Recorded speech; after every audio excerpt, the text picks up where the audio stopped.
તો આ તરફ અમરેલીમાં મારામારી સહિત અનેક ગુનામાં સંડોવાયેલા આરોપીનું રીકન્સ્ટ્રક્શન કરવામાં આવ્યું। ભોજન સમારોહના કાર્યક્રમમાં આરોપીએ મારામારી કરી હતી। ફરિયાદીએ છરી કાઢી અને મારી નાખવાની ધમકી આપી ફરાર થયો હતો। પોલીસે યુવરાજ શિવકુ મકવાણાને ઝડપી કાર્યવાહી કરી છે। આરોપીને ઘટનાસ્થળે લઈ જઈ રીકન્સ્ટ્રક્શન કરવામાં આવ્યું છે।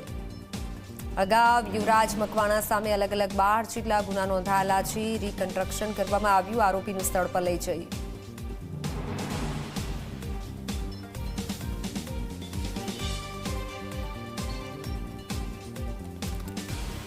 ત્યારે અનેક ગુનામાં સંડોવાયેલો છે આરોપી અને આરોપીને ઘટના સ્થળ પર લઈ જવાયો છે। પૂછપરછ કરાઈ છે। મોટી સંખ્યામાં પોલીસ પણ તૈનાત છે। ભોજન સમારોહના કાર્યક્રમમાં આરોપીએ મારામારી કરી હતી। રોડ અમૃતનગર શેરી નંબર 3 ની પાસે હનુમાનજીનું મંદિર આવેલ છે। ત્યાં જમણવારનો કાર્યક્રમ હોય ત્યાં ફરિયાદી શ્રી ચિરાગ દીપકભાઈ રામજીભાઈ બાબરિયા અને એના મિત્રો જમવા માટે આવેલા।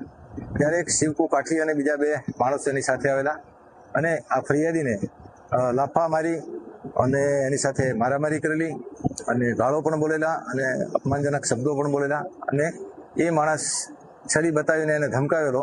એટલે આ ક્રિમિનલ હિસ્ટ્રી ધરાવતા વ્યક્તિને આજરોજ પકડવામાં આવેલો અને એની ધરપકડ કરવામાં આવેલી છે અને એની ગુનાવાળી જગ્યા બતાવવા માટે એનું એક રીકન્સ્ટ્રક્શન પંચનામું કરવામાં આવેલું।